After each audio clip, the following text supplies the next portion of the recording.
Let's pray. Our kind and loving Father, we want to thank you so much, Lord. Thank you so much for your mercies, your kindness, and your goodness towards us. And we even think of the prayer of Ezra when he prayed and he said that you have not dealt with us as our iniquities deserved, but you have been so merciful unto us. We are truly thankful, Lord, for your love. We are thankful for the gift of Jesus, that through this wonderful gift, sinful man might find entrance into your presence. Thank you so much, Father, that there's hope for us. Even though probation is about to close, we believe very shortly, we know that Jesus is able to perform miracles. And so, Father, even as we are coming to the close of this world's history, we really plead that the man of Calvary, even Jesus, would work a miracle within our lives to prepare us for what is to break. Father, unfortunately, we are told in inspiration that whenever a crisis breaks, less than 1% of the remnants have ever been prepared. And could it be that history will repeat itself even now? Father, I beg of you, I plead of you, that you'd please do something special within our lives. We know, Lord, that you are seeking to bring about a revival and a reformation. However, we know, Lord, we are told in inspiration that not the entire church will not actually be benefited by what heaven wants to do. However, Father, we want to be benefited as individuals, as a little group that we are here, and even those that are studying with us around the world. Please, may we be a part of that final team heaven is preparing. And even in this study, we ask, Lord, that you would please teach us and show us exactly how we can be a part of that final team. That team would give the loud cry to prepare the world for the second coming of Jesus. Please, Father, may you be with us even now. May you teach us, may you instruct us, even as we go over this information. Some of it might be new to some. Some of us, we might understand these things. But whenever we study, Lord, we know there are new gems for us. Please, may you teach us, Lord. Bless us now and abide with us. For we ask these things humbly. In Jesus' name, amen. Amen, amen, amen. Blessed Sabbath, church. Blessed Sabbath, blessed Sabbath. I see some of the brethren not too well, but we thank God that we are still here. We are still here, we are able to worship together. What we want to do in today's study, as I said in my prayer, we want to specifically look at how to be a part of this final team that heaven's preparing. Do you know that God's going to prepare a group within Adventism to give the loud cry, Brother Lears? Now let me ask you this. Is there any movement, any denomination, any whatever you want to call it, that can give the loud cry, except Adventism? Only Adventism. Why is that so? Because God has only entrusted this movement with the final message. So if Satan wants to prevent the loud cry, which movement must he attack? The Seventh-day Adventist movement. Do you know that if Satan, now friends, you all know this, by the passing of the National Sunday Law, if God does not have a sinless congregation by then, do you know that the whole plan of redemption fails? God has to have a sinless congregation by the passing of the Sunday law. Let me ask you this. What if the Sunday law is enforced and there's no sinless congregation? My question is this. Who gets the seal? No one. Who gives the loud cry? No one. Who brings sheep out of Babylon into the remnant church? No one. What happens to the plan of redemption? It fails. So everything hinges on God actually having a sinless congregation before the passing of the National Sunday Law within Adventism. And friends, maybe before I say where we're going, according to what we have studied in the past two sessions, not last week, but the past two sessions we have studied it, we looked at it. One session we laid the foundation, the next session we built on it. Can you all tell me, according to the character of God, according to even the words of Jesus in Matthew 24, what is the limit? What numbers associated with the limit, even in God's character? Why even in the commandments? Remember what God says? That he shows mercy unto the... Right, friends? See, no, God shows mercy unto thousands, forgiving iniquity, transgression, and sin. But he says he by no means clear the guilty, visiting the iniquities of the fathers upon the children unto the third and fourth generation. So that's in God's character itself says limit is what number? Number 4. Now, what is the limit for Adventism? Can you remember the date? Because remember we saw the first generation, 1844 to 1888, 1884. Remember we saw a generation. How many years is a generation, friends?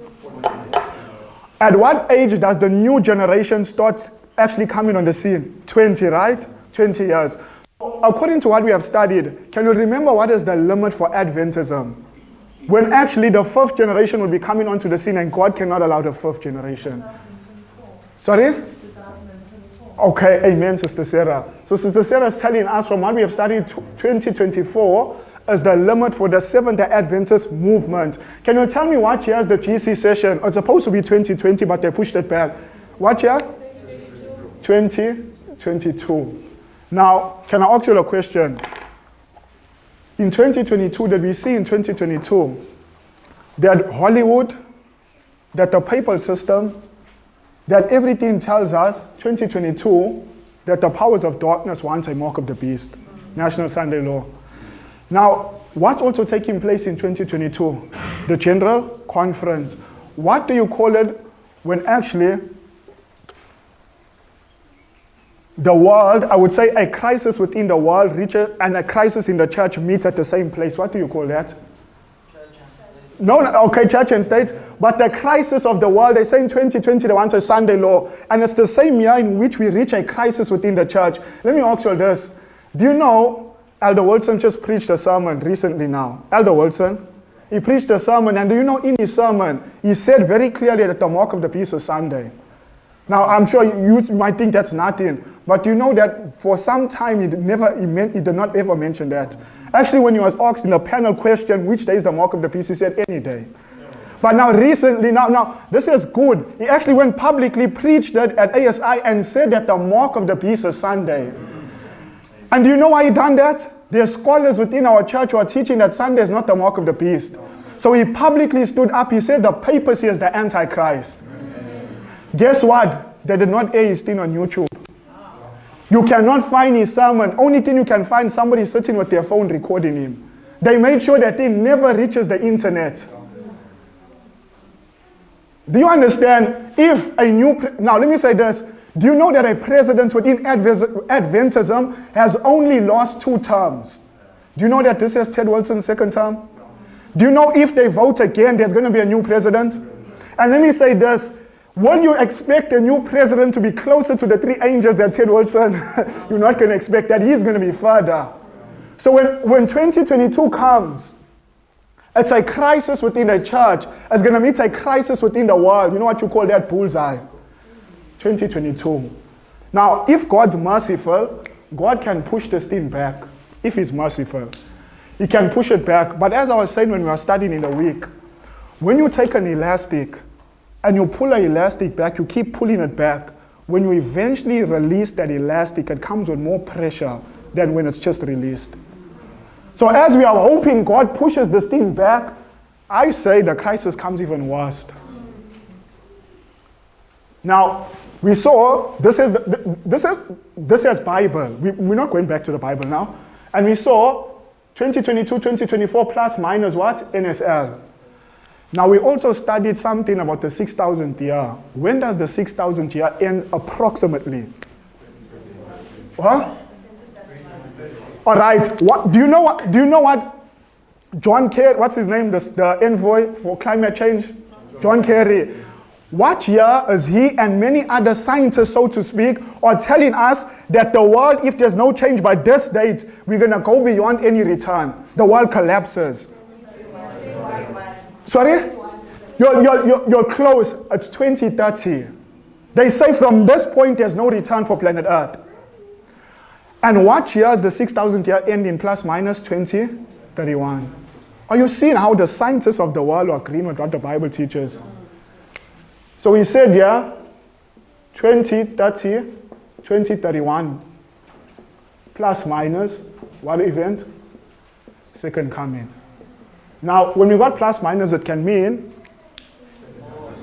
it can be either before or it can be after. Now, according to the way we look at the signs, I can almost say, I don't see us going this date. Sorry? Oh, I'm so sorry. 2031. Now, according to the events as they're unfolding before us, it doesn't seem like we'll see 2024. That's why I said it has to be God's mercy. It has to be God's mercy. Now, what do you want to study, as I said? We want to look specifically and see how to be a part of God's final team that is actually putting together, who's going to actually keep the loud cry. Now, my question is this. Do you know that if you're not a part of the final team, that means you're going to get the mark of the beast? You either get the seal of God, receive the latter rain, and give the loud cry, or you receive the mark of the beast. Those are the only two options we have. Those are the only two options we have. Now, someone says, how sure are you? How sure are you that 2022, 2024, a Sunday law might come? Now, do you know if ever you want to know prophecy, the best place to go is to history? Do you know that history speaks more about prophecy than we think? I want us to see the principle in Ecclesiastes 1. Let us go there. Let's go to Ecclesiastes 1. Ecclesiastes chapter 1. Ecclesiastes chapter 1. I want us to see Ecclesiastes chapter 1. Or in Ecclesiastes 1? You know what? Let's leave Ecclesiastes 1. I'll come back here. Come with me to Revelation chapter 13. You know what? Let's read it. Let's read it. It's fine. We are here. Let's read it. Ecclesiastes 1 verse 9. It says here in Ecclesiastes 1 verse 9. It says the thing that had been. What is that? The thing that had been. What is that? That's, won't you say it's the past, right? It is that which shall be. What is shall be? Future. So the thing that had been, that's the past. The thing that shall be is the future. And it says, and that which is done, that's the present.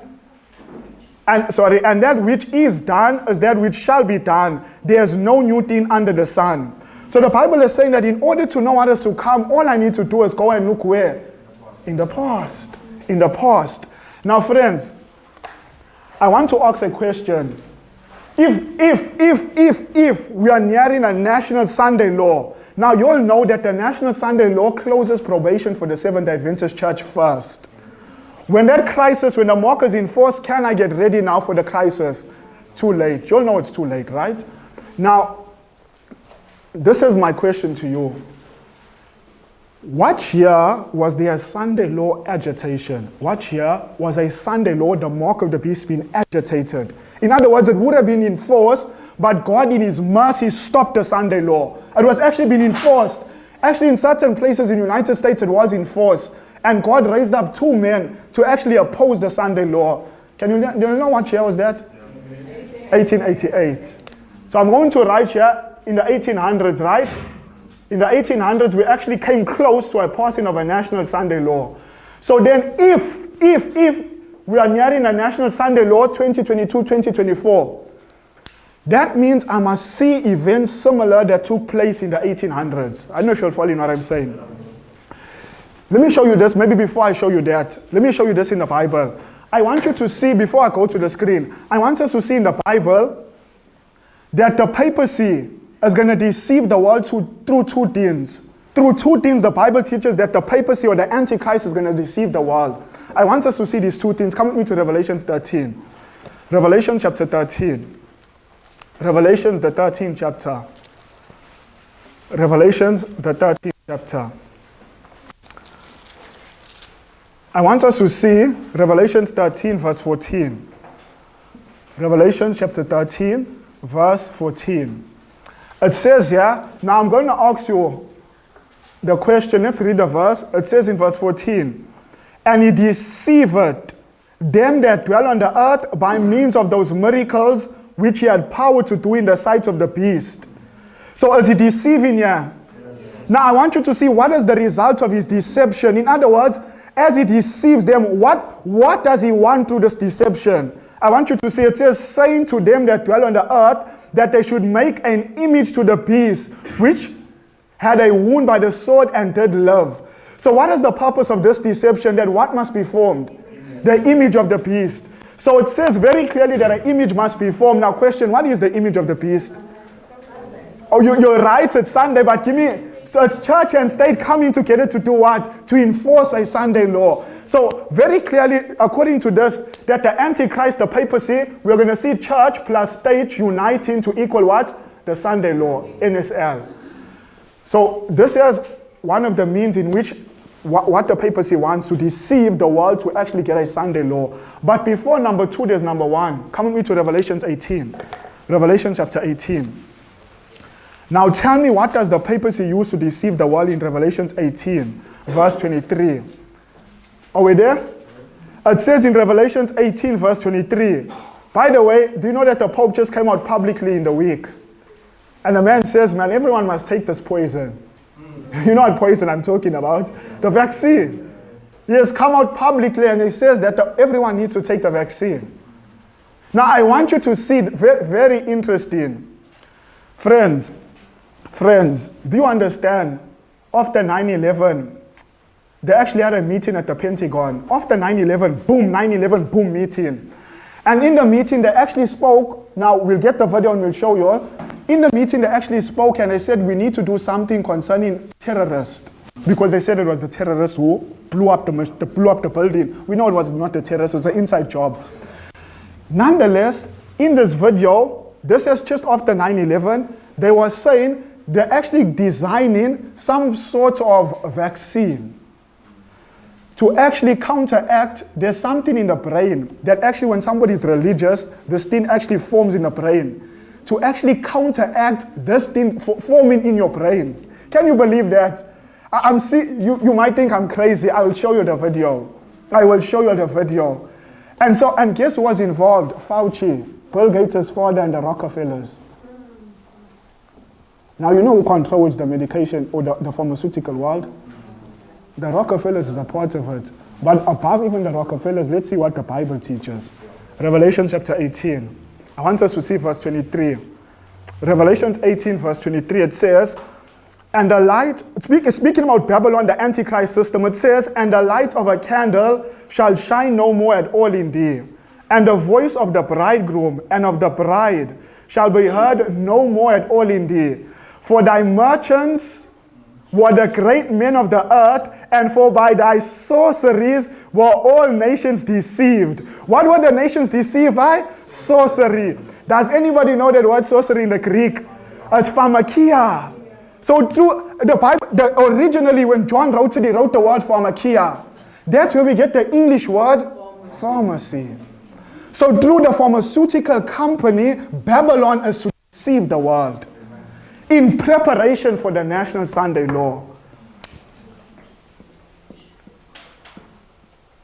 Now question, does pharmaceutical, what do the pharmaceutical, what do they dispense? Drugs. They dispense drugs. Now question from our study last week, what does inspiration call drugs? What does inspiration link it with? Sorry? Enemy. But remember, inspiration linked it with a specific thing when Dr. Keller was practicing drugs in our institution. She linked it with Freemasonry. Freemasonry. God does not approve of drugs. Actually, it says in Jeremiah, in vain thou shalt use many medicines, for they shall not cure you. So God does not approve of drug medication. Now, we're not saying make rash moves if you're on any medication. You have to study and see what you can supply this with. So what I'm saying is this. From the Bible, Babylon is going to deceive the world through two things. Through drugs, and then through the National Sunday Law or the MOP. So my question is this. If we are nearing the mark of the beast in our generation, what must we see getting pushed upon the world? Something to do with the pharmaceutical company, some form of drug. Is there any drug that's getting pushed upon the world? Vaccine. Vaccine. Now question, in the 1800s, as the Sunday Law was getting agitated in the 1800s, was there also an agitation to get mandatory vaccines? Yes. I want us to see this. Do you all know who these two men? Who are these two men? This is Jones and Wagner. Now, Ellen White says here in Testimonies to Minister, she says, the Lord in his great mercy sends a most precious message to his people through elders Wagner and Jones. So she's saying God sends a precious message. Now, Jones actually was the man that God used to actually refute the Sunday Law bill. Do you know what God used Wagner to do? To refute the vaccine bill. They were both getting agitated at the same time. Now, I want you to see what the man says. Listen to what the man says. It says here, this is in the 1800s into the 1900s. It says here, the proposal in Parliament to make vaccination universally compulsory. Now question, are we in that time now when they want everything to be compulsory? Yes. Let me just show you this. Let's keep that. It says here, I want you to see very soon, you're not going to be able to attend church without presenting that you've actually been vaccinated. I want you to see the date, it's 21st July 2021. Health passes needed for French churches and UK nightclubs, COVID-19 daily bulletin. So in order to go to church, what must you produce? Health pass. Do you know what you want to see? That you have received the jab. Even going to the nightclub, now think of it now. I'm not going to even go there. It says here, the French government approved a draft law on Monday, which means people going into church services, cinemas, swimming pools, and other public health places with more than 50 people will need to show their COVID-19 status from tomorrow. Now, this is when it came out. So basically, you're going to have to prove you have received that vaccine, or obviously some say you prove your test. Now, I want us to see what it says here. This here was from the American Review, the Jesuit Review, August 18, 2021. It says Pope Francis and bishops appear in new vaccine PSA. Getting vaccinated is an act of love. This just came out in the week. The man says that if you do not get vaccinated, actually, it's hate. You are a terrorist, basically, because you're endangering other people's lives. Now, it says here, Pope Francis is adding his voice to a campaign to overcome vaccine skepticism, issuing a public service announcement insisting that vaccines are safe and effective, an act of love. Poison, friends. It says here, federal government requires vaccinations for all federal public servants, air and train passengers. So it's becoming almost law now, wherever you go. Again, Fauci, this man is satanic. It says Fauci supports mandates for teacher vaccination. In other words, teachers must get it by force, the man is saying. Again, this year I believe is in France. It says French police patrol cafes asking to see citizens' vaccine papers. You must produce in France that you have been vaccinated to actually sit at a cafe. Actually, to be in any public place, you must show that I've been vaccinated. I have been vaccinated. Where are we heading, beloved? Well, the fact that in 1800, as the mark of the beast was getting enforced, there was an agitation for vaccination compulsory, and the fact that we are coming right to the same thing, it means that the next crisis for us is the National Sunday Law. We are now facing this crisis. The next crisis is this one. Now I'm going to say this. I know many of our minds has already settled, saying, I will not receive the poison. That does not mean by default you will receive the seal of God. Because you might say no to the poison, but you're still eating poison. You might say no to injecting poison into your blood, but you're still eating poison. In that way, you cannot receive the seal of God. We're actually going to see that in order to be a part of God's final team, our diets must change. Everything about us must change. Now, I want us to see what it says here. This says Wagner. Now, Wagner speaking as this thing was actually being pushed. Wagner continues, it says, if there's anything in vaccination, statistics, or if it is believed to be a safeguard against the disease of smallpox, back then it was smallpox, it is absurd to allow the objector to roam at large. He is as great a danger to the community as a mad dog. Now, basically, he's quoting, can you see it's in commas? So they were saying, those who are pushing this bill to get people mandatory vaccinated, they said these people are threats. They're like a mad dog, and we have to do something about them. So he's quoting what they're saying. Now, his argument back to that charge, his argument.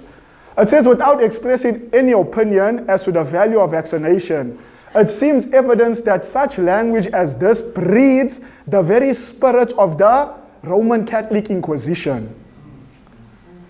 So now the man never have facts that we have. When they were agitating to get this vaccine pushed, where did he trace the roots to it? He says it sounds like it's coming from the Roman Catholic Church.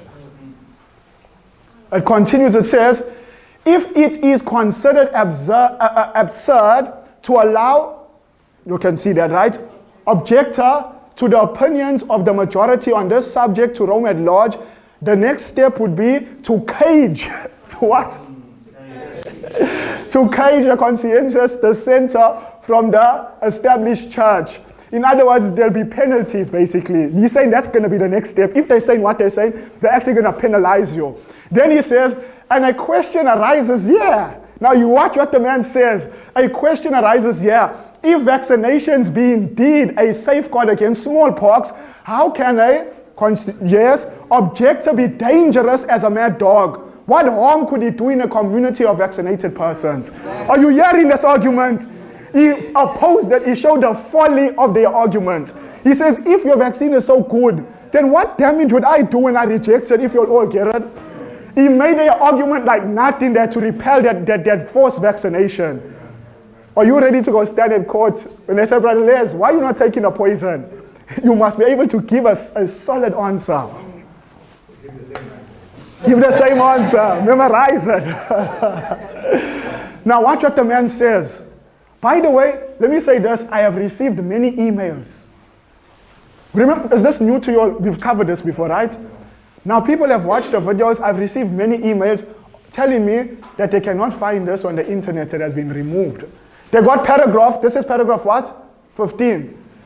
Do you know that paragraph 15 doesn't exist when they go and try and find it? Well, I never go and try and find it. I got it on the E.G. White's laptop, or it's on my app. But from people, they have sent me email after email. They said that the E.G. White estate has removed paragraph 15. You would not find it there. It shows we're in trouble, friends. We are in trouble. Friends, do you understand a time is coming when your own church is going to disown you? Why the world, when the world disowns you, you're in serious trouble. But when your own church disowns you, you're going to be even in, friends, that's why unless our feet is anchored on the word, we're not going to stand. If I'm anchored on somebody else, I'm not going to stand. My feet must be anchored in Jesus myself. And no matter who says what, my mind, you know what Ellen White says in Education, I believe it's page 15. She says we must be true to duty as the needle is to the pole. Do you know that if you turn a needle anyway, if you got a compass, where does it push to? North. She says we must be true to duty as the needle is to the pole. That means whatever position you must put me in, one thing right and the right only. Please God. Then we'll be able to stand. Now I want you to see what he continues to say. Even this quotation is gone, but we got these quotations. It says here, perfect cleanliness within as well as without the body is the sum of the whole matter. Clean food, pure water, fresh air, plenty of sunlight, regular, muscular exercise, and a clean conscience will ward off any plague known. Will ward off what? Any plague known. Is this God's medication for sickness and disease? Why? The man's giving you straight. This is it. It continues, it says, it may be said that the vaccination and inoculation have saved many lives. No doubt they have served a purpose and will yet do so amongst people who find that course easier than keeping themselves thoroughly clean. But listen what the man says concerning the vaccine. Now let me say this. The vaccine back then was not as deadly as the vaccine now. This vaccine is mRNA technology. That means it's living in your body. It's a technology that's getting injected into your body. Back then it was just medication, drugs. But now it's technology. That's why Bill Gates has invested money in it.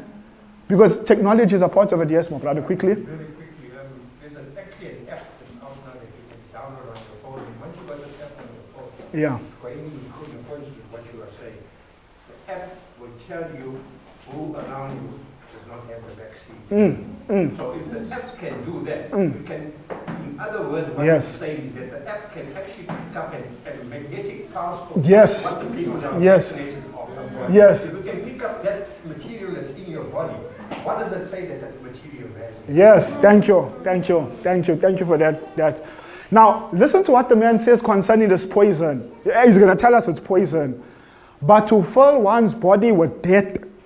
Fill one's body with what? He calls it death. He calls the vaccine death. But to fill one's body with death as a means of warding off death is unscriptural and unscientific. So he's saying he cannot put the poison back then. So can we put the poison in? No. Now, friends, what are we saying? We are saying that why I believe that the Sunday law is even closer than we think is because in the 1800s, as the Sunday law has been agitated, there was also an agitation to get mandatory vaccines. The fact that we have arrived in 2021, where the world, the powers that be want mandatory vaccines, implies to me that the next crisis is the mark of the beast. That is the next crisis. And friends, you know what many of us believe? That God's going to just take us through. We just believe God's going to take us through, even though we know in our minds I have not reached where God wants me to reach, but friends, do you know it's presumption to lean on God's mercy? Do you know that Adam and Eve transgressed and they were still hoping that God will be merciful? Do you know Eve ate? Do you know what she reasoned in her mind when the serpent told her to eat? She reasoned that God has always been merciful, that God will never destroy her. From what she had seen, his character was so full of benevolence, he'd never do that. And so she took of the fruit, she presumed on his mercy, but she presumed wrongfully. I tell you, friends, if we're going to hold on to sin, we're going to presume wrongfully. Do you know God's telling us, thus far my son, thus far my daughter, no further. I tell you, if God, it's only the mercy of God that we're going to see 2024. Why even beyond, it'll only be his mercy. In the natural order of things, Satan knows his time's up. And that's why through Hollywood, he could tell you clearly, 2022, we kill all Sabbath keepers. The man said 2022 in Hollywood, 2022 they die. These white spikes, they believe in Ellen White. We kill them 2022. Friends, the guillotine. But Brother Les, let me say this. If we cannot live for Christ, we'll never die for Christ. Why? How can we can't give up an article of dress, an article of food. How will we give up our heads? Why? You know you deceived. Now, I want us to see. I'm not going to read the article. Why the papacy in the 1800s were pushing. There's the news article, we read it last week.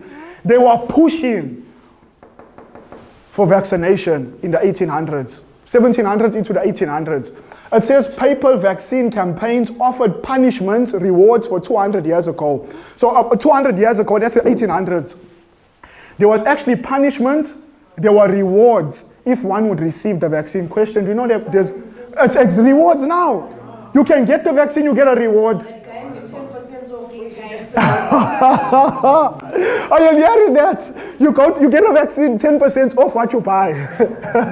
Why think of it? If this thing is good, why you want to still bribe? Automatically you should know something's wrong. And the thing is, the company that makes the vaccine actually says that you take the vaccine at your own risk. We are not responsible for any side effects, any adversity. Any adverse effects, we're not responsible. Why you should know immediately? Can't do it.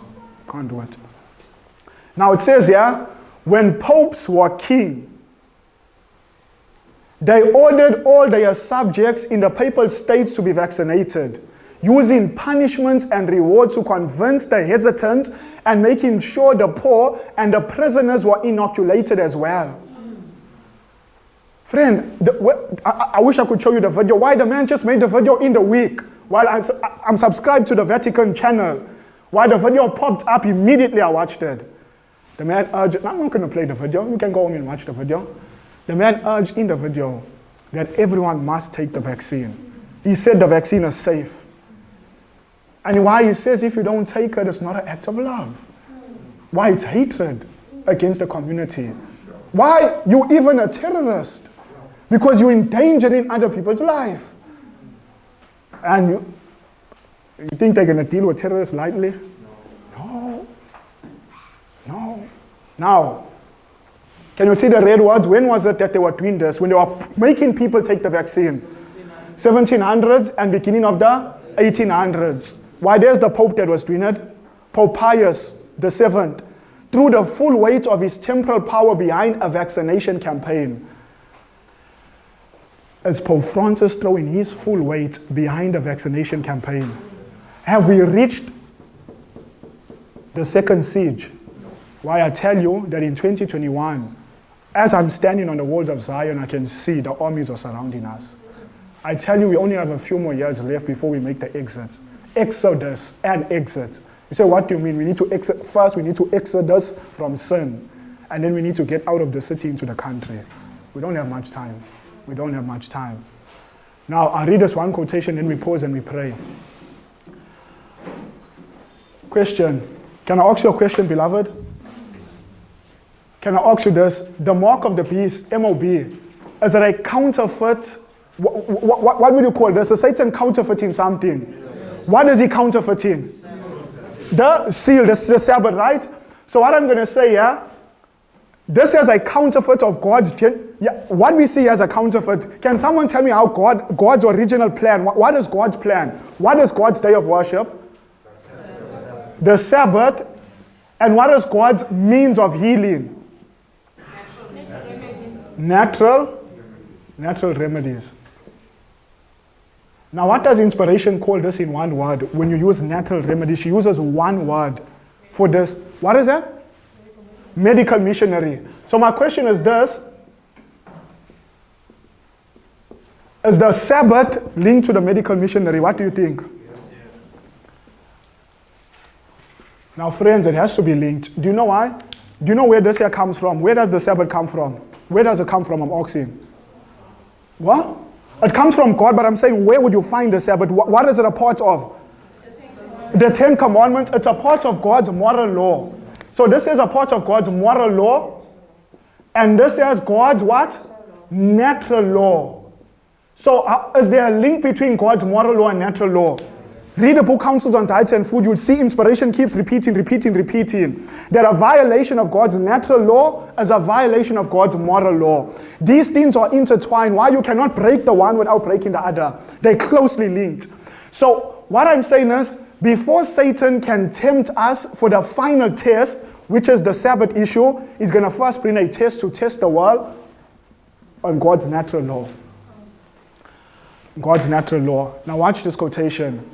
Inspiration says, thus the genuine medical missionary work is bound up inseparably with the keeping of God's commandments, of which the Sabbath is especially mentioned. Now let's pause right there. Is inspiration telling us that the medical missionary work is bound up to the Sabbath?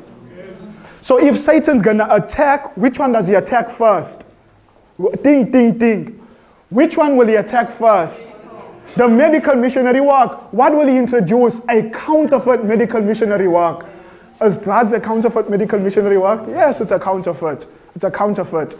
Now I read one more quotation. This is manuscript releases 314. Now listen to what the woman of God says. She says, the truth for this time, the third angel's message, is to be proclaimed with a loud voice, meaning with increase in power as we approach the great final test. Now tell me, what is the great and final test? The National Sunday Law. But watch, when we're approaching this test, she says we must be tested on something else as well. She says this test, that's the mark of the beast, must come to the churches in connection with the true medical missionary work. So is she linking the final test, the mark of the beast, is she linking it with the medical missionary work? Yep. Is this Bible? Yep. Is this history? Yep. Are we arriving at the same place in 1800 now in 2021? Yep. That means we don't have much time, friends. We don't have much time. What we're going to study now, we're going to pause and pray. We want to look specifically at how to be a part of God's final team that heaven's developing now. How to be a part of that team that heaven is currently developing. Let us reverently kneel those who can, and we'll begin our study.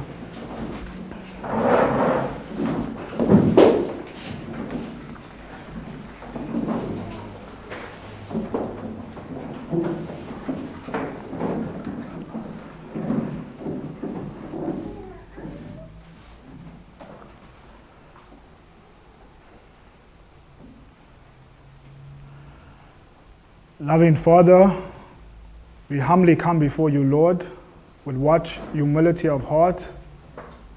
And Lord, we really plead, Father, that as we are about to begin the study, very briefly and looking at how to be a part of the final team that you're preparing, please may you impress upon our hearts the necessity to actually practice the truths we're about to learn.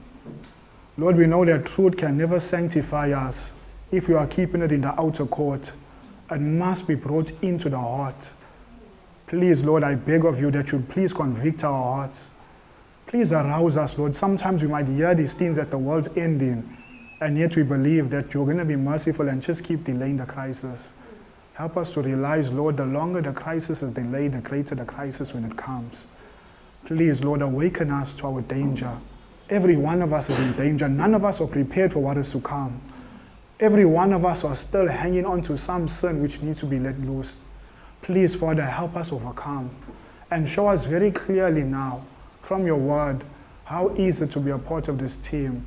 Help us to see our duties that heaven requires of us.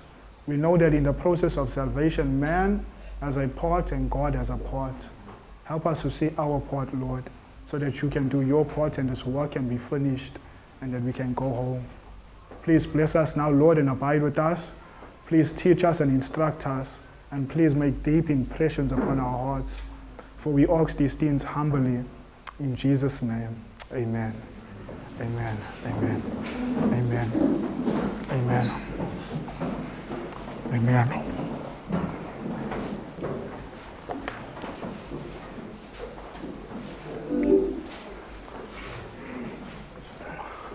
Amen. What I want us to do, I want us to come with me in your Bible. Let us go to 1 Chronicles. 1 Chronicles chapter 12. 1 Chronicles chapter 12. 1 Chronicles chapter 12. Going to 1 Chronicles chapter 12.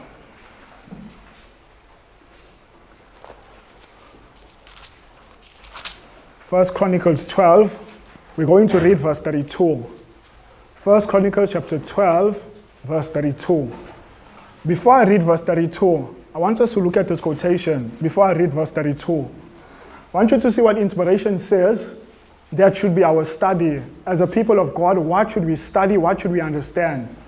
It says here in Evangelism, page 222, it says, as a people, we should be earnest students of prophecy. We should not rest until we become intelligent in regard to the subject of the sanctuary. What are the two things that inspiration says we must understand? Prophecy and what? And the sanctuary. So what inspiration is telling me? These are the two things I must study. Now, you might not see it now, but we're going to see it. There's a link with the sanctuary and the loud cry. There's a link. So I want us to see what inspiration is saying, that I must study two things. I must study prophecy and the sanctuary.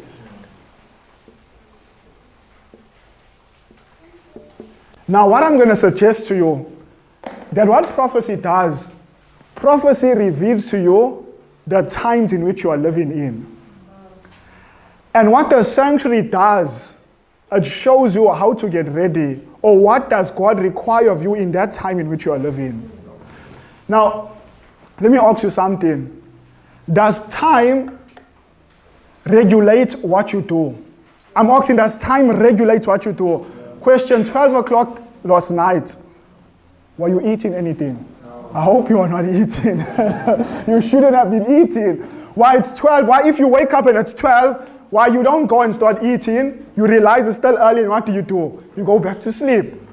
Now, I almost know this for a fact, that none of us is wearing what we are wearing when we are sleeping.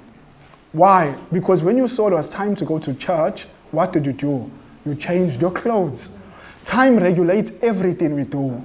So prophecy reveals to us the times in which we are living. Therefore, it's going to regulate what we do. And the best thing that shows us what we ought to do is the sanctuary.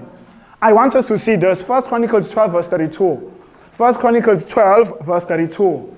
It says, and of the children of Issachar, which were men that had understanding of the what? Of the times.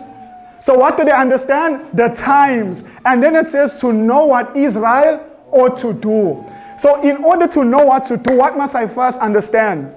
The times. And what reveals to me the times in which I'm living in? It's prophecy. And then I want you to see, it says that they had an understanding of the what? The times. And then they knew what they ought to do. So what I'm going to say, that in order to know what to do, must you understand?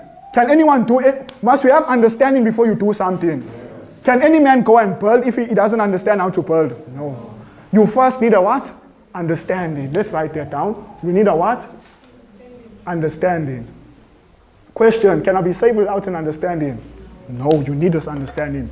I want you to see, where must I go for understanding? Come with me to Psalm 73. Psalm chapter 73. Where must I go for understanding? Psalm 73. Psalms chapter 73. Psalms 73. Are we there? Amen. Psalm 73, I want us to see Psalm chapter 73, verse 17. It says in Psalm 73, verse 17, it says, until I went into the sanctuary of God, then understood I their end. Where did the psalmist say he had understanding when he went to where? The sanctuary. So where will I get understanding from? Sanctuary. So is it just enough understanding the times? No. I need to get understanding inside the sanctuary. So if ever I'm going to know what to do, I have to go inside the sanctuary. But guess where I have to go? Not in the courtyard, not in the holy place. I have to go. Can you see here? I must go inside here. This is where I must go, is inside the most holy. Inside the most holy. Do you want to go there today, friends? We're going to go inside the most holy. Now, before we go there, I want us to see this thing from another view. Let me say it like this. If what we're going to study today, and by the way, this is not an exhaustive study inside the most holy, but I'm just saying, if what we are studying today, if you're going to turn your back towards the truth we're about to study, I tell you, you become a candidate for the mark of the beast. You say, what do I mean? In Ezekiel chapter 8, verse 15, verse 16, verse 17, it says that those who worship the sun first done something. They first turned their back towards the sanctuary, and they had their face towards the east, and they worshiped the sun. So before sun worship can take place, God says one must first turn their back towards the sanctuary truth. When that happens, then you become a candidate for the mark of the beast. However, if we receive the truths God reveals to us, and we go into the most holy, we would receive the seal of the living God. Amen. So I want us to see now. I want us to see just one more point to understand on the sanctuary. Come with me to Revelation 18. Now we're going to see the link. Revelation chapter 18. Revelation chapter 18. Revelation 18. Revelation chapter 18. Now, does anybody know what Revelation 18 speaks about prophetically? What's the name of Revelation 18? What is that called? That's the loud cry. That is the loud cry. That is the loud cry. So now we're going to look at the loud cry of Revelation 18. Now, as I said, you only have two options. You're either going to be a part of this team that's going to give the loud cry, or you're going to be a part of those who receive the mark. Now, I want us to see how the Bible describes those who give the loud cry. Revelation 18, I want us to see verse 1 and verse 2. Revelation 18, verse 1 and verse 2. It says, and after these things, I saw another angel come down from heaven. Now watch what the angel has. Watch what the angel has. It says, having great power, and the earth was lightened with his glory. What does this angel have? He has power, but does it just stop with power? Is the earth affected? Ding, ding, ding. Watch the verse. It says that he had great power, but was the earth affected? It was lightened with what? With the glory. So what I'm saying is, those who give the loud cry are going to have two things. What are the two things the angel has? Power. He has power, and he has what? Power and glory. Now, friends, if you want the verses, I could show you that this angel is only symbolic of those who give the message. Angel is the Greek word angelos. All it means is messenger. Why Paul in Galatians 4? Do you know what Paul called himself in Galatians 4? He was a messenger, a minister. You know what he called himself? An angel. Why he called himself an angel? Because he knew he's just a messenger. Let me show you. Let's go there. I'm coming right back. You're coming into Galatians. Let's go there. Galatians chapter 4. Galatians 4. Galatians chapter 4. I want us to see Galatians chapter 4. Let's read Galatians 4, verse 13 and verse 14. Galatians 4, verse 13 and verse 14. It says in Galatians 4, verse 13, it says, he know how through infirmity of the flesh I preached the gospel unto you at the first. And then verse 14, Paul speaking about him preaching the gospel. And my temptation which was in my flesh you despise not, nor rejected, but received me as a what? As an angel of God. So does Paul liken himself to an angel? Or at least the people received him as an angel. So can you see that angel is just a messenger? So those who give the loud cry, will they have power and will they have glory? Now I want you to see, before they have this power and before they have the glory, these people went somewhere first. Come with me in your Bible to Psalm 63. I want you to see where's power and glory. Psalm 63. Psalms chapter 63. Psalm chapter 63. Psalm 63. I want us to read verse 1. Psalm 63 verse 1. It says in Psalm chapter 63 verse 1. Are we all there, friends? It says, O God, thou art my God. Early will I seek thee.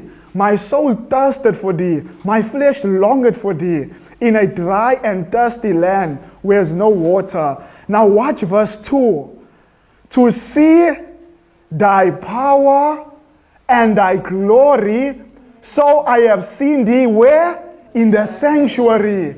So if I'm going to have power and glory to lighten the earth, where must I first go? I need to go into this building. Why? Because inside that building is power and glory. I must enter the sanctuary. I must enter the sanctuary. So what I'm saying is, there's no way I can ever be a part of this final team unless I go into the sanctuary. Why? I will get power and glory. I will see God's power and glory. And when I leave that sanctuary, guess what's going to happen to the world? The world's going to be affected by this power and this glory. But I must first go in. I must go in. Do you want to go in, friends? Amen.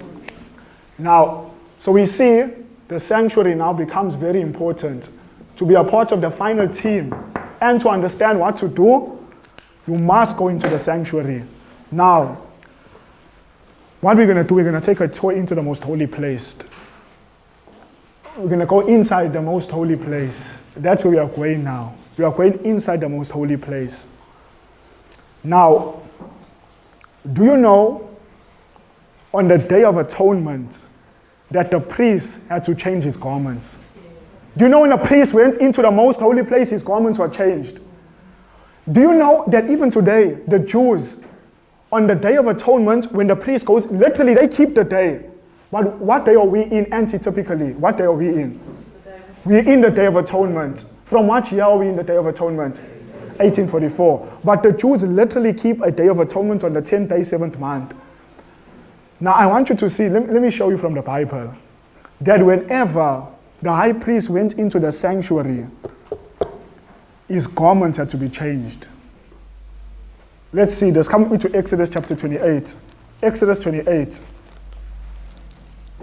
Exodus chapter 28.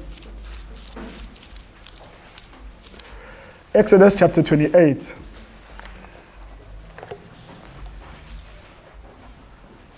Exodus 28. Oh, in Exodus 28? You know what? I'm coming right back to Exodus 28. You know what? I want to show us something before we even go here. And we need to first see this thing. Since we are in Exodus, let me show us. Friends, let me ask you this. Can anybody affect the earth with God's glory unless they first have God's glory? In order for me to affect the earth with God's glory, and that's his character. In order for me to affect the earth with God's character, that means reflecting his character, I have to first have his character. I can't ask you to give me my car keys if you don't have the car keys. So what I'm saying is, in order for us to be a part of that final team, I need God's glory. Now I want you to see that the Bible teaches something interesting about the sanctuary and getting God's glory. Come with me to Exodus 40. Keep your finger here. I'm coming right here. Come with me to Exodus 40. Exodus chapter 40. Yes, 40. Exodus 40. From verse 17. From verse 17.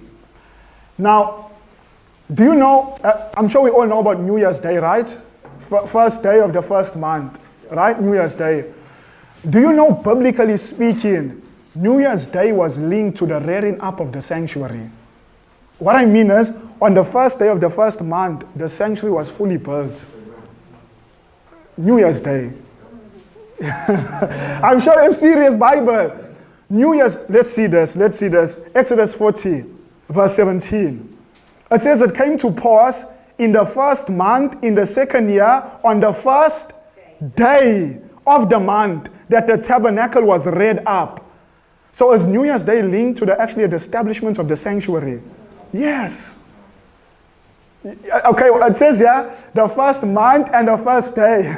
So what I'm saying is, what would be the first month of the first day? What do people call that?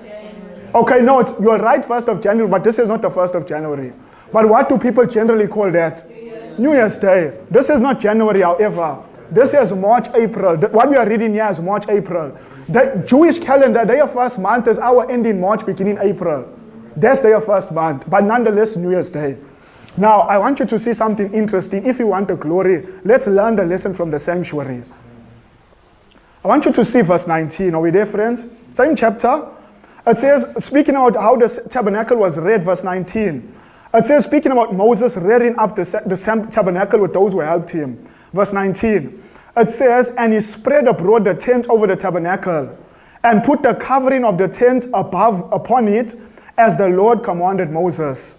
Jump down to verse 21.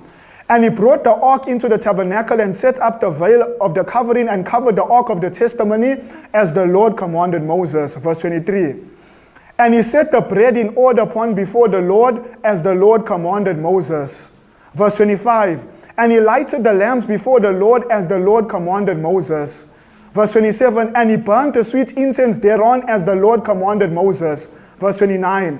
And he put the altar of burnt offering by the door of the tabernacle of the tent of the congregation, and offered upon it burnt offering and meat offering as the Lord commanded Moses. Pause right there. What are you keep hearing over and over and over and over again as the sanctuary is getting built? As the Lord commanded Moses. Question: as they were building the sanctuary, did they deviate from the least, or they done it exactly as God says you must do it? Exactly. They did not turn to the left. They did not turn to the right. They done it exactly as God said it. Now watch the results of this. Do you want God's glory? So that you can actually be a part of the team. Watch this as they done as the Lord commanded Moses, meaning whatever the prophet says, they done it. What was the result? What was the result? Let's look at verse 33 first. Verse 33 first. And he reared up the court round about the tabernacle and the altar, and set up the hanging of the court gate. So Moses finished the work. So was everything done as God commanded Moses? Now watch the results, verse 34 and 35. And the cloud covered the tent of the congregation, and the glory of the Lord filled the tabernacle. What caused God's glory to fill that building? Because they done everything as God said. If I'm going to be filled with God's glory, God's presence, I must do everything as God says. What if I want to do, let me ask you this, obedience, brother Les. What if I want to do 99.9%, but there's just 1%, 0.1%, I'm saying I'm not doing it as God says.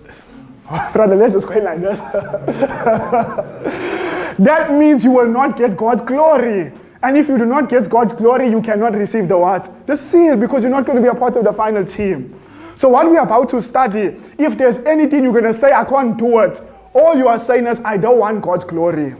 That's all you're saying. I don't want his glory. And if you don't want his glory, that means all you're saying, I want the mark of the beast.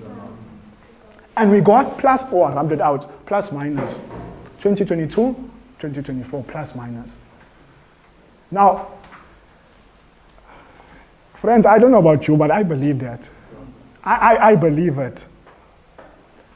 Do you know when you believe something, you can't live normal? I'm not saying you won't make mistakes. You might make mistakes, but those mistakes, knowing the times, you can't live with it. You want to rectify those things immediately. Friends, do you truly believe Jesus is coming? Do we truly believe he's coming? Do you know we are on the verge of the eternal world? We are about to take a step from time into eternity. And yet, I'm just amazed. Friends, if we truly believed what we are saying we believe, I tell you our lives will be drastically changed. Every one of us. Every one of us. I want us to see the duties. If you're going to go inside this most holy place, come with me now to Exodus. Come with me to Exodus. Let's go to Exodus. Exodus chapter 28. Exodus chapter 28.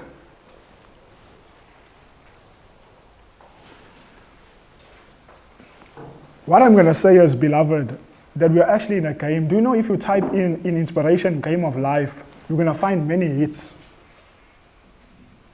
Inspiration says we're in a game, and she says it's the game of life. Now, do you know in a game you can lose and you can just, life continues as normal. Either way, life continues as normal. But you do know in the game of life that if you lose, you die. If we lose in this game, it's dead for us. It's dead. Now I want us to see Exodus 28.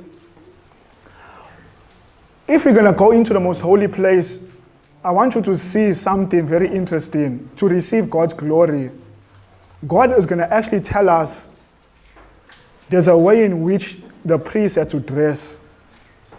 And remember, we are a royal priesthood. Every one of us, whether male or female, royal priesthood.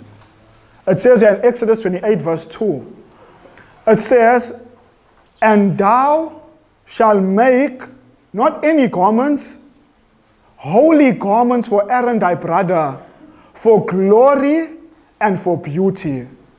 So, question, did the garments the priests wear, did it have to be for God's glory? And then it says for beauty. So what comes first? God's glory. And then comes what? Beauty. So the dress had to be for God's glory and for beauty. Glory and for beauty. So if I'm going to go into the most holy place, if I'm going to ever go into the most holy place to see God's power and glory, does God require me to dress a certain way? Number one, I'm going to write here, dress. Now you know, for the past couple of weeks we've been studying on 3 major sins that deal with the heart. Can you remember those 3 major sins? Selfishness, pride, and what was the other one we studied? Covetousness. We were dealing with inward problems. Now we're going to actually speak about the change that must take place outwardly. Outward changes. Number one, dress. Now, I'm not going to do a study on dress. But I'm just mentioning that one of the changes that has to take place when you enter into the most holy place, the dress code must change, not only with females, but with males as well. Do you know that males' dress has to change as well? There are certain things that men wear which heaven does not approve of. Skinny jeans off, tight suits off. Why? How can you blow a trumpet when you can't even lift up your hand? I'm serious. How can a man who's supposed to be a watchman on the walls of Zion blow a trumpet when he can't even lift his hand because the thing's too tight? Why? He has to keep his suit open to him to lift up his hand. God, friends, let me say this. Who designed skinny clothing and skinny jeans and all these skinny things? It was the gay people. They wanted to arouse their passion for another man when they see another man walking. To arouse the passion, it must be tight so it can see and arouse him. And then men wear it, but God don't condemn us. He's just trying to enlighten us. Thank you, Brother Les. Thank you. It is unhealthy to wear tight things. Why? Because it stops the what? Circulation of the blood. And in order to have perfect health, there needs to be perfect circulation. Anything that hinders the circulation hinders my health. Do you know one of the best things to drink in the morning that causes perfect circulation? Cayenne pepper. Why? Every morning you should be drinking cayenne pepper. I'm serious. Perfect health requires perfect circulation. Cayenne pepper helps circulate. Amen. Now, I want us to speak about a dress. Have you ever heard about the American costume? Never heard of the American costume? Let's look at the American costume. Now, I want us to look at the American costume. Before I show you pictures, let's first read about the American costume. It says here, I saw that God's order has been reversed and his special directions disregarded by those who adopt the American costume? I was referred to Deuteronomy 22 verse 5. Now let's just pause there. When she saw the American costume, what verse did God show her? Deuteronomy 22 5. So whatever the American costume is, it's going to be a violation of the principle of Deuteronomy 22 5. It says here, the woman shall not wear that which pertaineth unto the man, neither shall a man put on a woman's garments, for all that do so are an abomination unto the Lord thy God. So question, from what I'm reading, does the American costume reverse the order? Does it make woman wear man's things? Yes. It says God would not have his people adopt a so-called reformed dress. Please, give me another name for the American costume. I should have highlighted that. What is it called?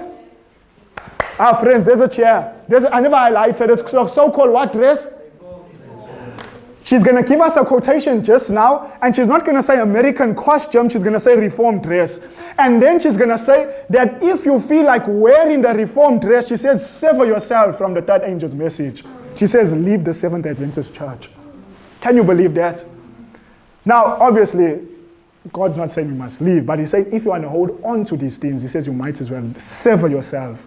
In other words, separate from the church. Now, it goes on and it says, there is an increasing tendency to have women in their dress and appearance as near like the other sex as possible, and to fashion their dress very much like that of men, but God pronounces it an abomination. So God says it's an abomination if a woman wears a certain, this American costume. Now I'm going to tell you, no one's wearing the American costume today. But what the I would say, if you would see the American costume, why you will cry modest. You will shout out, that is modest, compared to what it is now or how it looks now. Completely different. Let's continue. Now, I want you to see, what does the woman of God mention? What does she... Now, some people, I'm going to read this. Some people say, yes, when I come to church I dress, I avoid these things. No.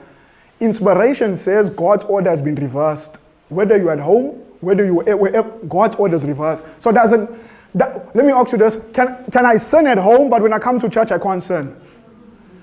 Let me say this, if God says it, it must stand throughout. You can't say at this place I can do it. Question, if someone should walk in with just a... If we stop by the door, one of the women take her out, put her in the car, take her home, make her wear something. Now, how is it that that's immodest if you see someone walking here, but on the beach it's modest? On the beach it's modest. Now, that's why as men, you shouldn't be at the beach when it's full. Why in the morning you can go there? Say, why is that? Because Satan will use those pictures to play with your mind. Friends, you think that's mad? Do you know that the Seventh Adventist Church, when they actually came out to us, they have now the book? When they have their meetings, a manual, what's it? No, not the quarterly, the book that they have when they have the church meetings. Church manual. Do you know a part of our church manual was that men were not to go to the beach? When the church manual first came out, that men and women were not to wear wedding bands. Do you know, you look at our church manual now, there's nothing like that you'll find. That shows from our high principles, we have dropped right down to the ground. Actually, inspiration says the standard is dragging on the ground. Now, I want you to see what it says here. What it says. It continues, it says, now,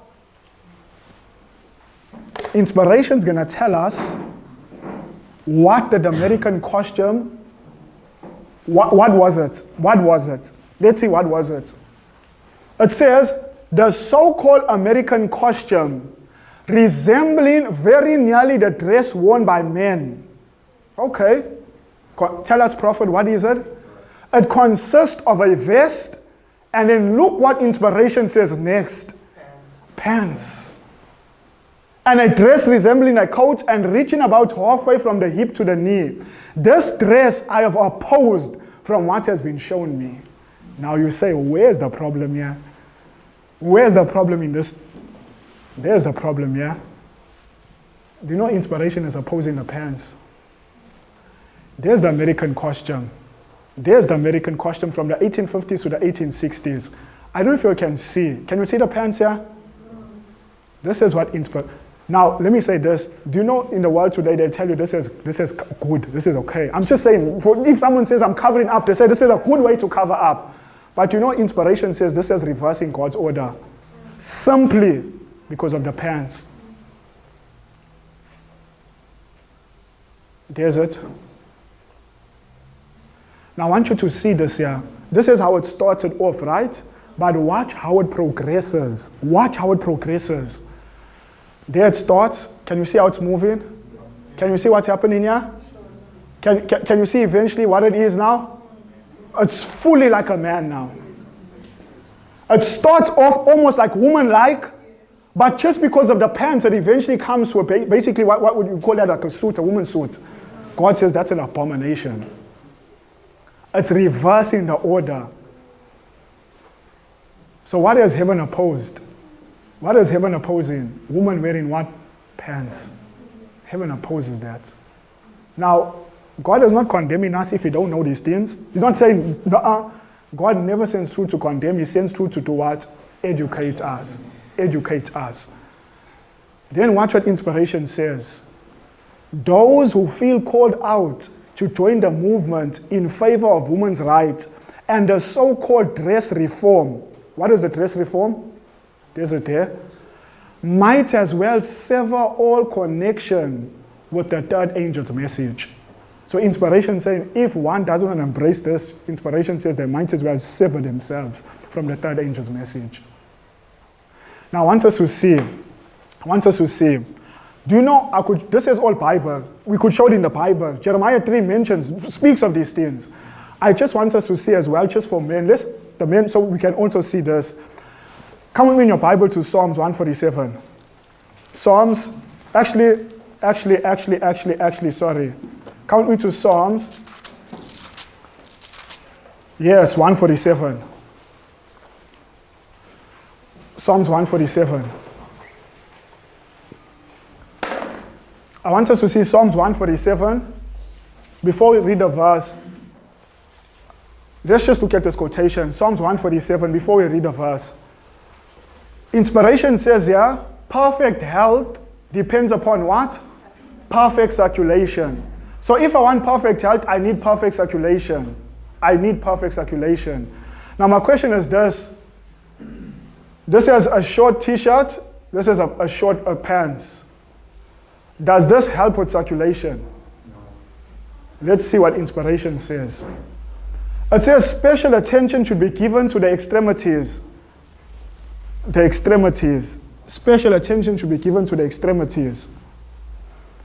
That they may be as thoroughly clothed as the chest and the region over the heart, where is the greatest amount of heat. So they must also be clothed. She says, if these parts are not so warm as the body, the circulation is not what? Equalized.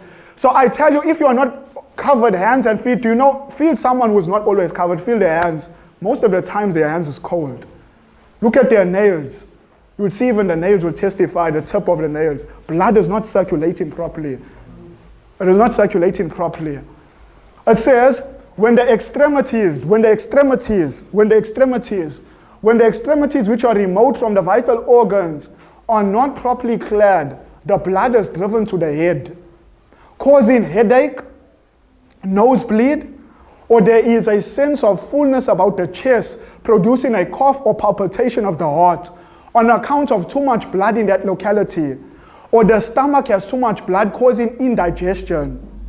Satan has invented the fashions which leave the limbs exposed, chilling back the life current from its original course. So inspiration is telling us clearly that it's not Satan is the one that actually invented these things.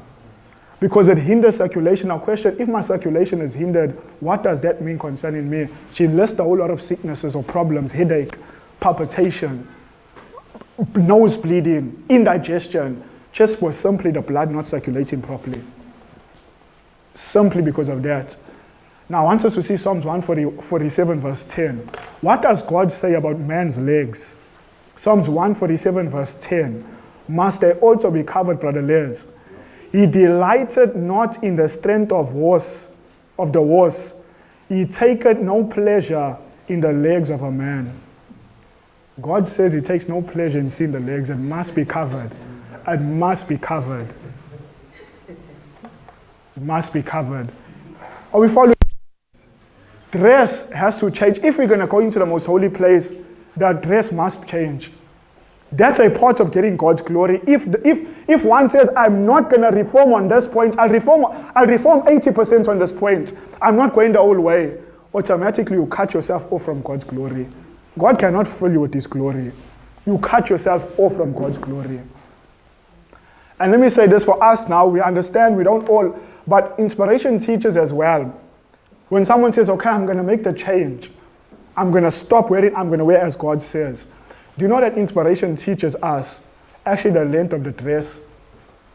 Inspiration actually teaches us. Volume 1 of the Testimonies, page 464. Volume 1, page 464. The woman of God speaking, she says, my views were calculated. My views were calculated to correct both extremes. The extreme long dress trailing to the ground. What is the long dress, she says? Trails to the ground. And also the extreme short dress. What does she call this dress? Extremely short. She says reaching about to the knee. So inspiration says that's extreme. Now we understand these principles are new to some of us. That's fine, God don't condemn us. But for those of us who are studying, we've been studying for time, God says it's extremely short when it reaches to our knee, for those of us who've been studying these things. Now someone says, but that is not as extremely short. Question, when somebody is sitting and it's to the knee, what happens if it's just by the knee? It lifts up. It lifts up. And then what do you have to do, Tasha? You have to pull it down. You have to pull it down. You have to pull it down. So that's why God says it should actually be over the knee. It should actually be over the knee. It should be over the knee. And then inspiration says, speaking about those of us now, not those who don't understand, but those of us who understand this thing, inspiration says, another reason which I offer an apology for calling our attention again to the subject of dress is that not 1 in 20 of the sisters who profess to believe the testimonies has taken the first step in dress reform. So she's not speaking about those who don't know. She says, no, I'm speaking to those who claim to believe the testimonies. Not 1 in 20 have taken a first step in this line of dress reform. We have to make the change. Someone says 80% change will do it. No, God wants a full, complete change. Question, can God give me the strength if I ask? Bible says I can do some things through Christ who strengthens me. I can do many things through Christ which I can do. What? All things through Christ. Christ can give us the strength. So number 1 is dress. Number 2 is jewelry. What did we say? If you're going to go into the sanctuary, all jewelry must be removed. And you see that? If you're going to go into the sanctuary, all jewelry must be removed. Do you know that the Bible teaches on the Day of Atonement, it was so solemn, even today the Jews, whenever it's the 10th day of the 7th month, every Jew, he takes off his jewelry. They wear jewelry, but on that day, do you know they take it off? Every shop is closed. I'm telling you, I know for a fact, every shop of a Jew is closed 10th day, 7th month, Day of Atonement, because the priest is going into the most holy place. All jewelry off. Now someone says, but, a wedding band, isn't that not fine? That's just a wedding band. Now, I ask you to search from Genesis to Revelation. Show me one place where you'll find a wedding band, yeah. From Genesis to Revelation, nowhere. It's a man-made custom. Why? We'll show you in the afternoon. It's a man-made custom when someone's getting married. Actually, it's from the Roman Catholic Church, where it says, does anybody oppose this union? Do you know that? I'll show you. History says that it's actually coming from the Roman Catholic Church. Do you know we practice things even in our own church which comes from the Roman Catholic Church? But I'll show you, the facts will show you. That is Catholicism. Yet at weddings, anybody oppose? Bringing in Catholicism into the wedding. That's why wedding bands are there as well. Do you know where the wedding band comes from? the Roman Catholic system. Not Bible. Why? There's a link between this wedding ban and this Sunday law crisis. But I don't think you're ready to see it. You're ready to see there's a link between the wedding ban and the Sunday law. There's a clear link between the two. Now, let me show you the Bible teaches us this. Come with me. I'm just going to show you a verse. We're not studying, we're just showing. This is review. Come with me in your Bible. Let's go in our Bible to the New Testament. There's many texts. Just go to one text. Many texts. We're not going to do all that. We're going to one text. Come with me in your Bible. Going to Timothy. 1 Timothy chapter 2.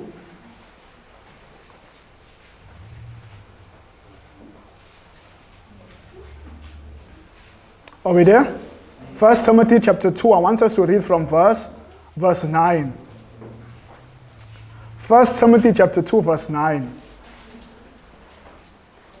It says here in 1 Timothy 2, verse 9, it says, in like manner also, that women adorn themselves in modest apparel. So how should women dress always? With modest apparel, with shamefacedness and sobriety, not with braided hair or with what? Gold. Question. What does God say? There must be no what? Gold or pearls or costly array. Does God approve of costly clothing as well? No. So it says here, gold, pearls, costly array, no, must not be worn. Now there are many texts we could show you that God actually links jewelry with actually idol worship, but we're not going to go there now. I want us to see the link with the wedding ban and the Sunday law. Now, I'm reading from volume 5 of the Testimonies 81. Now watch what the quotation says. It's not going to mention anything about the wedding ban, but just watch the principle. It says, the time is not far distant when the test will come to every soul. The mark of the beast will be urged upon us. Those who have step by step yielded to worldly demands and conformed to worldly customs. Let's pause there. What are these people doing as the mark of the beast is coming? She says there's a group in the Adventist church. They are doing what? They are conforming to worldly demands and worldly customs. So she says, what's going to happen to these people as the crisis is coming? They conforming. What's going to happen? She says they will not find it a hard matter to yield to the powers that be, rather than subject themselves to derision, insult, threatened imprisonment, and death. Pause right there.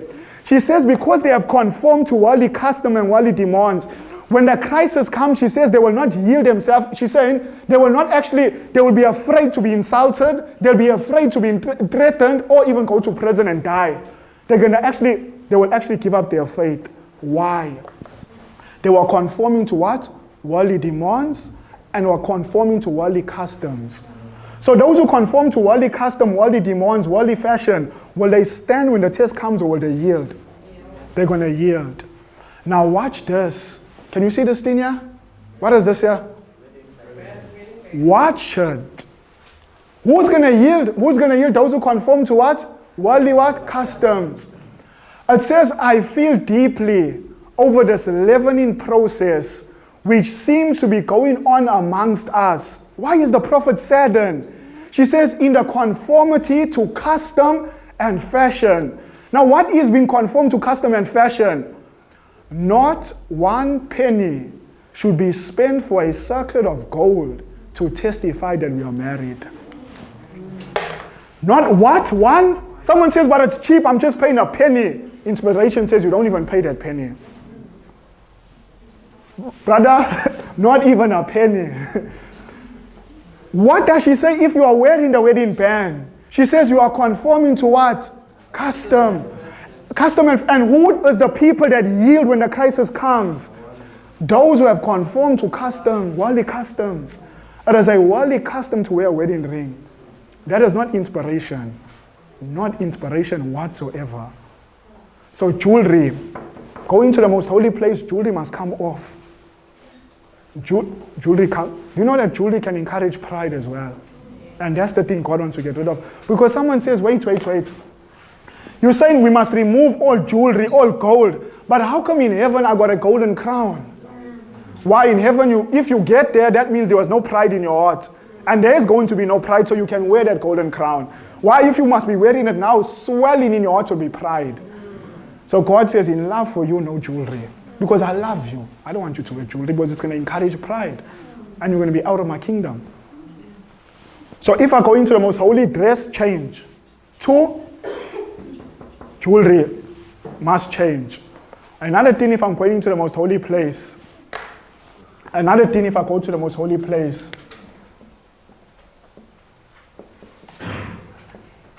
Diet must change. Diet has to change. 1 Corinthians 10, verse 31. Let us go there. 1 Corinthians 10, verse 31. I don't know if you quite wearing things. Don't get married. Thank you, thank you. Thank you so much. 1 Corinthians 10, verse 31. 1 Corinthians 10, verse 31. I want us to see. 1 Corinthians 10, verse 31. Remember, in order to go into the most holy place, there are certain duties. Dress, most holy place, no jewelry, no priest. None of the congregation wore jewelry on the Day of Atonement when the priest went to the most holy. And very interesting, on the Day of Atonement, do you know that the Bible teaches that the children of Israel had to afflict their soul? Now, what does it mean to afflict the soul? Let me show you this. Let's first see this. Come with me. Let's leave 1 Corinthians. I'll come back. Come with me in your Bible. Let's go to actually Leviticus. Come with me to Leviticus. I want us to go to Leviticus chapter 16. On the Day of Atonement, that's when the priest went into the most holy place. I want us to see Leviticus 16, verse 29. Leviticus chapter 16, verse 29. It says in Leviticus 16, verse 29, and this shall be a statute forever unto you, that in the 7th month, on the 10th day of the month, you shall afflict your souls, and do no work at all, whether it be one of your own country or a stranger that sojourneth amongst you. So on the Day of Atonement, there were 2 things they had to do. They had to afflict their soul, and they had to do no what? No work. Now someone says, should I be fasting from 1844 until now? We're going to explain this fasting. It's not literally, we're going to explain it. Someone says from 1844, should I have ceased work? No, we are not speaking. It's not speaking about that. Let me say this. When the Bible says on the Day of Atonement, no work must be done. Do you know there are certain jobs, if you're truly going to go into the most holy, you're going to have to resign it. Yeah. I know I've done meetings where some people worked at certain places and they spoke to me and I said, because you're on the 10th day of the 7th month, you have to resign at your job. You say, where were they working? Yes, what type of job were they? They were serving in a job, they were serving pork, they're serving alcohol. Can't work like that. That's contrary to the principles you believe in. There are certain jobs that can you work at a bottle store on the 10th day of the 7th month?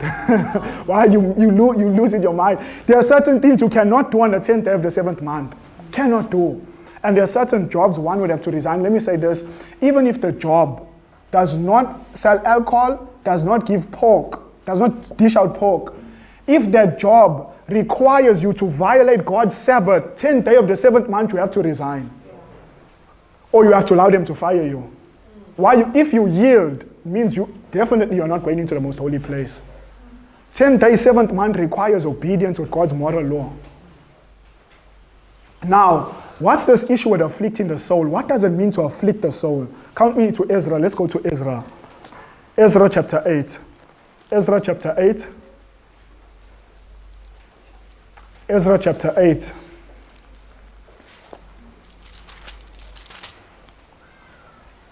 Ezra 8 verse 21. Ezra chapter 8 verse 21. What does it mean to afflict the soul? Because when the priest goes into the most holy, everyone has to afflict their soul. Ezra 8 verse 21. It says, then I proclaimed a fast there at the river Ava. Are we all there, friends? It says, then I proclaimed a fast there at the river Ava, that we might afflict our souls before our God. What does it mean to afflict the soul? Watch the verse. Then I proclaimed a fast day at the river Ava, that we might afflict our souls before God. So what does it mean to afflict the soul? We must be fasting. Now, in the book Lost Day Events, inspiration tells us what kind of fast God requires of us. From 1844 onward, every Seventh-day Adventist should be in a fast. Do you know what fast inspiration says in the book Lost Day Events? She says, now and onward to the close of probation, the people of God should be more wide awake, not trusting to their own wisdom, but the wisdom of their great leader. They should set aside days for fasting and praying. Entire abstinence from food may not be required, but to eat of food most simple and sparingly. Now question, what does inspiration mean? That I fast and I eat of things in its most simple condition and sparingly. What does natural? So when I'm on a plant-based diet, what am I actually on? I'm on a fast. So if you are consistently on a plant-based diet, what are you doing? You are consistently fasting. You are consistently fasting. So in the most holy place, our diets have to change. Even inside the Ark of the Covenant, you see there are things that declare that our diets must change. Before I go there, can you see what things heaven does not approve of? It says, let diet reform be progressive. Let the people be taught how to prepare food without the use of milk or butter. Tell them that a time will soon come when there will be no safety in using eggs, milk, cream, or butter, because disease in animals is increasing in proportion to the increase of wickedness amongst men. So inspiration is saying, as we are nearing the end, these articles of food will have to be given up. They will have to be given up. They must be given up. Now, do you know that in cheese, there's something called, what is it called? Pepsin. Rennet is a bit different. Rennet's from an animal, from the goat, cow. Pepsin is from a pig. Do you know what do they put in the cheese? To an enzyme they put in the cheese. It's called pepsin, I believe. So a human body cannot digest cheese. So what they do in order for it to help you digest it, they take an enzyme from a pig and they put it into the cheese so that the human body can digest it. Now automatically, even if it was not from a pig, the fact that you have to use something else's enzymes for me to digest it says my body don't want it. Now secondly, you still put a pig inside of it and you give it to me. Why? I tell you, we have to be crazy to keep eating it. And you know, the prophet says this before we even knew that. She says cheese should never be introduced into the stomach. What does never mean? Oh, only when I'm hungry I can eat it. Not at all. Not at all. Cheese should never be introduced into the human stomach. Inspiration says. Never should it be introduced. I want to conclude on this point. If you go into the most holy place as well, there's something else that must change with you. Do you know that in order to get God's glory, the location in which you stay must change? You say, what do you mean the location must change? Do you know in order to get God's glory in the fullest sense, you must go where God's glory is? We just heard this morning, where is the best picture of God's glory outside of the Bible? I mean his character. Where would I get it out? Where's that? You write the sanctuary, but it's in where? In nature. Psalms 19 verse 1 says, the heavens declare thy glory. The firmament showed forth thy praise. So it's saying that nature reveals God's glory, God's character. So, if I'm going to get to the fullest sense God's glory, that means my location has to change. I must change where I stay. And let me say this, also victory over sin. You will have to be in nature. As I said this morning in Christ Object Lessons, page 24. She says, the beauty of nature in and of itself, just the beauty of nature in and of itself, she says, draws the soul away from sin and temptation and draws it towards God, purity, and peace. So if you are struggling with temptation, she said, one of the means to help you, you need to go into nature. We have to go into nature. We have to go into nature. We have to go there. I'm going to conclude now. Going to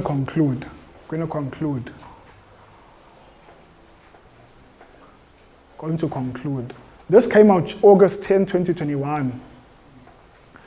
We're coming back to the prophecies. I want us to see this, very interesting. This is Washington Post. It says humans have pushed the climate into unprecedented territory, landmark United Nations report finds. In other words, what they're saying, we have almost gone beyond no return.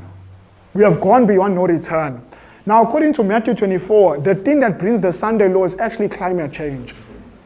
Now, I want us to see what it goes on to say. This is BBC News, August 9th, 2021. Climate change, IPCC report, is code red for humanity. Now, what do they mean, code red for humanity? It says the landmark study warns of increasingly extreme heat waves, droughts, flooding, and a key temperature limit being broken in just over a decade. The report is a code red for humanity, says the UN chief. But scientists say a catastrophic, can be avoided if the world acts. How must the world act? Fast. Please get this, friends. When does this come out? August 9th. What is coming in November? COP26. And the scientists just give a report now saying, we must act fast. We're in the red alert. There is hope that deep cuts in emissions of greenhouse gases could stabilize rising temperatures. Let's continue. This is August 5th, 2021. Now, we've covered this before, but this Vatican news. COP26, Christian churches hold Climate Sunday ahead of Glasgow conference. Now, it says, echoing the scientists' findings. So what are the churches doing? And not only the churches, but the UN Secretary. Echoing the scientists' findings, it says UN Secretary General Antonio Guterres said, if we combine forces now, we can avert the climate. Yes. But as today's report makes clear, there is no time for delay, no room for excuses. This is the man, the UN Secretary. He says there's no room for excuse. I count on government leaders and all stakeholders to ensure what? COP26 is a success.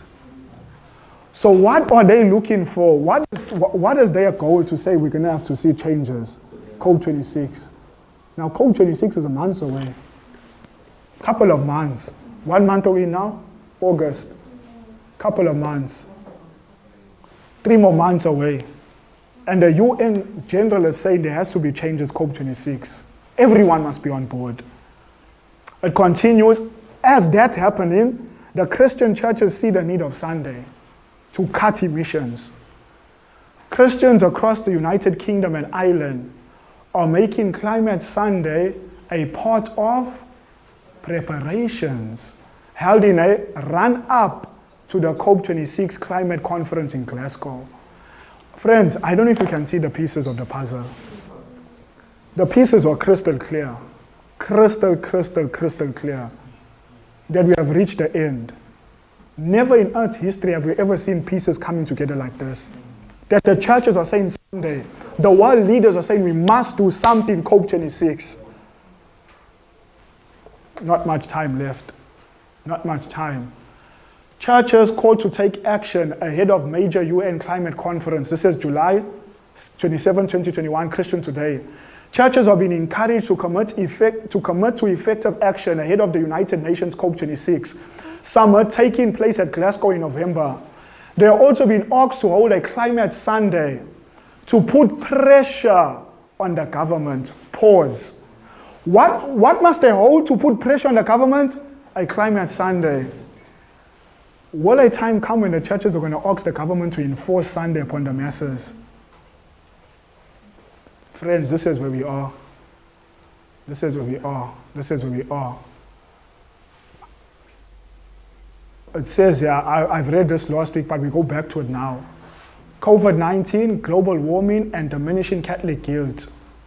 Watch this thing, friends. We rubbed it off the board. But what were the two things linked together on the board we had? There were two things we had linked together on the board. It was the mark of the beast and what?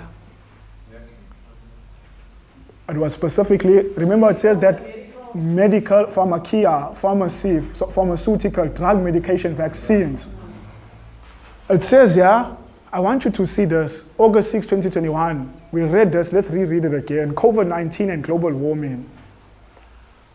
COVID-19, does it have anything to do with the vaccination program? Global warming, does it have anything to do with Sunday enforcement? Yes, yes. Or enough to make me long for the days of cleric power and Catholic guilt. In those good old days, the church hierarchy was able to issue thunderous edicts, and most Catholics would follow its direction like sheep. If the laity did not, they would feel guilty and fear going to hell. The church used to have the power to make and break kings, the power to shape cultures and command people's action. Too bad it does not have such power to save humanity from itself today. Would that the Pope could declare vaccine skeptics and climate change deniers heretics and put their books, their article, Facebook page, their tweets on the index of forbidden books. Friends, we are what the man's saying is what we're about to see just now. While you oppose that vaccine, you're going to be mocked. You oppose the Sunday, Climate Sunday, you're going to be mocked. Are we ready for this crisis, friends? I tell you, unless we have gained victory over sin, we're going to receive the mark. There are practical duties we have to do, and there's a hard work that must take place. We must plead with God for victory over sin. I believe every one of us should set aside days for fasting and praying. Literally, I'm saying fast and pray during the week. Can you believe you're about to enter into the most solemn time of this earth's history and just continue as normal? That means you don't believe that we are really going into a crisis. If you truly believe, you would set aside days for fasting and praying. Friends, the world's about to end and we are not ready. May God help us. May God literally help us. May God help us. I want to say this. The main thing inside the most holy place was actually Jesus. Do you know without Jesus, there's no hope for us? It's only because Jesus is inside that most holy place. Do you know over God's glory, where God's glory was, there was something called the mercy seat. And you know that on the mercy seat, on the Day of Atonement, do you know that blood was sprinkled on the mercy seat? That shows that God still has mercy for the sinner.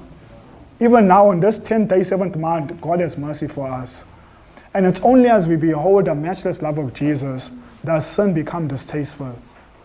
Constantly looking to Jesus, constantly watching him suffer in Gethsemane. The more we look at what sin done to Jesus, the more our heart will turn away from sin. The thing is, we are not looking enough. We need to look and look and look until the power of sin is broken. Remember what happened in the wilderness? Moses lifted up that serpent. What did the people have to do to be healed from that serpent, that poison? All they need to do was to look and they would live. All we need to do is look as Jesus stands suspended or hangs suspended between heaven and earth. Read the story of Calvary. Consistently go back and read. And the more we read, the less power sin will have in our lives. I truly believe that is the remedy for sin. It's Jesus. It's Jesus. It's Jesus. Let us pray. Let us pray. Those who can, let us reverently kneel.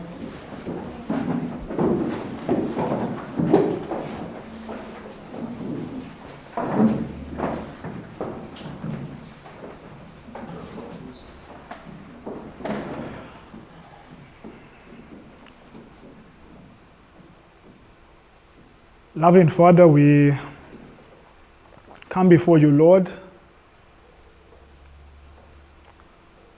We realize the great work that needs to be done within our lives, and we realize there's a short time in which it must be done. Father, we really ask for your help. We ask that you'll give every one of us strength, Lord. We might be at different places spiritually, but we know, Lord, you are able to help every one of us. Please, Father, help us to understand your love. It is only as we see your love, do these sacrifices Actually, they're not even a sacrifice, but then we will be able to sacrifice everything you say. Love was demonstrated in giving up things. We are told that God so loved the world that because he loved us, he gave up his only begotten Son. And so when we love you, there's nothing that will be so dear to us. If heaven says, give it up, we would give it up. Lord, please give strength to every one of your children. Give us a clearer glimpse of your character of love. Give us a greater hunger and thirst after righteousness. May our affections be so fixed upon Jesus. May our wills be so submitted to his will that when obeying you, Lord, we be but fulfilling our own wills. May we be so united with you, Lord. We're actually told in the book of Job that the seal of God is when we are so close to you that no air can come between us. Lord, this is the relationship we want. We want a union with you that nothing can come between us and you. Please, may you give us the strength. May you help us to realize the urgency of the times in which we are living in, and help us to step first, Lord. Thank you so much for your love and your kindness. We are truly thankful, Lord, for all that you are doing. And thank you so much that even if we have been in disobedience to these truths, we know that heaven still offers forgiveness. But not only forgiveness, but strength to overcome. So Father, please give us the strength, give us the forgiveness, and help us, Lord, to be a part of the team you are now preparing. We know that the sanctuary was only filled with your glory because they done everything as you commanded. And if ever we're going to be filled with your glory to impact the world, we must do everything that you command us. Please help us, Father. Please bless us. Be with those who are ill physically as well. We ask your hand of healing over them. Thank you for teaching us. Continue to abide with us. We love you. Keep us faithful to you, Lord, until we see you in the clouds of glory. For we ask these things humbly in Jesus' name. Amen.